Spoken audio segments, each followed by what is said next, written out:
Bonjour nos chers candidats, pour suivre les actualités des autres épreuves du TCF Canada, visitez notre plateforme officielle www.formation-tcfcanada.com. Aujourd'hui et dans cette vidéo, nous allons corriger des sujets d'actualité pour les 3 tâches d'expression écrite. Gardez à l'esprit de ne pas utiliser nos rédactions lors de vos tests pour éviter le plagiat. Tâche 1. Pour cette tâche, vous allez rédiger un message. Votre objectif est de décrire, narrer ou expliquer un sujet. Le message sera adressé à un ou plusieurs destinataires spécifiques. Assurez-vous que votre message contient entre 60 et 120 mots. Cette tâche évalue votre capacité à communiquer efficacement par écrit. Concentrez-vous sur la clarté et la pertinence de vos idées. Sujet: votre ami Jeanne envisage de visiter votre pays. Rédigez un message personnalisé lui proposant un itinéraire de visite. Incluez une variété de lieux tels que des villes, sites touristiques et monuments célèbres, en expliquant brièvement l'intérêt de chaque recommandation. Salut Jeanne, je suis ravie d'apprendre que tu envisages de visiter notre pays. Je t'ai préparé un itinéraire spécial pour découvrir les merveilles que nous offrons. Commençons par la capitale, où tu pourras visiter le musée historique, un lieu chargé d'histoire et de culture. Ensuite, direction le sud pour explorer les anciennes ruines à Mistico, un site à couper le souffle. N'oublie pas de passer par les plages de sable fin, parfaites pour un moment de détente au soleil. J'espère que ce petit aperçu te donne envie de tout découvrir. À très bientôt pour cette aventure. Amicalement. Ayoub. La tâche 2 consiste à rédiger un article ou une lettre destinée cette fois-ci à plusieurs destinataires pour faire un compte-rendu d'une expérience ou d'un récit. Ces comptes rendus et récits seront accompagnés de commentaires d'opinion, de descriptions ou d'arguments en fonction de l'objectif demandé. Le candidat doit veiller à ce que son texte contient un minimum de 120 mots et un maximum de 150 mots. Cette tâche évalue la capacité du candidat à transmettre efficacement des informations, des opinions ou des arguments par écrit tout en respectant des exigences spécifiques. Sujet: racontez votre expérience personnelle de participation à une émission de télévision. Détaillez le contexte de votre participation, votre rôle dans l'émission, et les impressions que vous en avez retirées.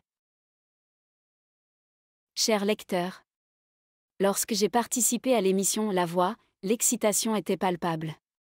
Ce jour-là, en 2018, je me trouvais dans les coulisses, prêt à monter sur scène. L'atmosphère était électrique, et les encouragements du public résonnaient dans mes oreilles. Mon rôle était de chanter une chanson de mon choix, et j'avais opté pour une ballade qui me tenait à cœur. L'expérience fut inoubliable. Les lumières, l'adrénaline, et surtout, le soutien inconditionnel du public m'ont marqué à vie. Je me suis sentie validée dans mon choix de poursuivre la musique. Les juges ont été impressionnants par leur feedback constructif, qui m'a aidé à m'améliorer. Si vous avez l'opportunité de participer à une telle émission, n'hésitez pas. C'est une expérience enrichissante qui peut vraiment changer votre perspective sur vos talents et capacités. À bientôt. Ayoub.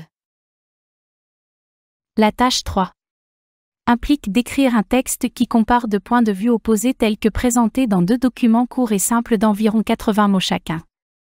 Ensuite, le candidat doit prendre position sur le thème abordé dans les 2 documents.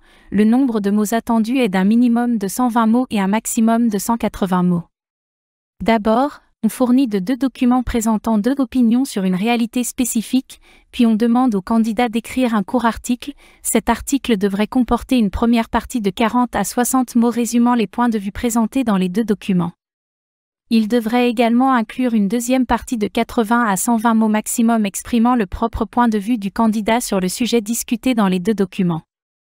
Cette tâche évalue la capacité du candidat à analyser dans un premier temps et synthétiser des informations provenant de plusieurs sources, ainsi que sa capacité reformulée, et à exprimer efficacement son propre point de vue par écrit. Égalité hommes-femmes en milieu de travail.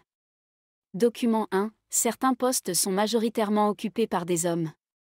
Au Québec, l'égalité entre les femmes et les hommes est respectée, les femmes peuvent les métiers réservés aux hommes tels que les postes de direction. Égalité hommes-femmes en milieu de travail. Document 2. malgré les efforts pour imposer la parité à tous les postes dans les entreprises et les collectivités, il y a, dans les faits, des métiers où les femmes sont largement majoritaires tels que les sages-femmes. De plus, les femmes ne doivent pas faire les métiers d'hommes, car ils doivent prendre soin de ses enfants. Égalité en milieu de travail.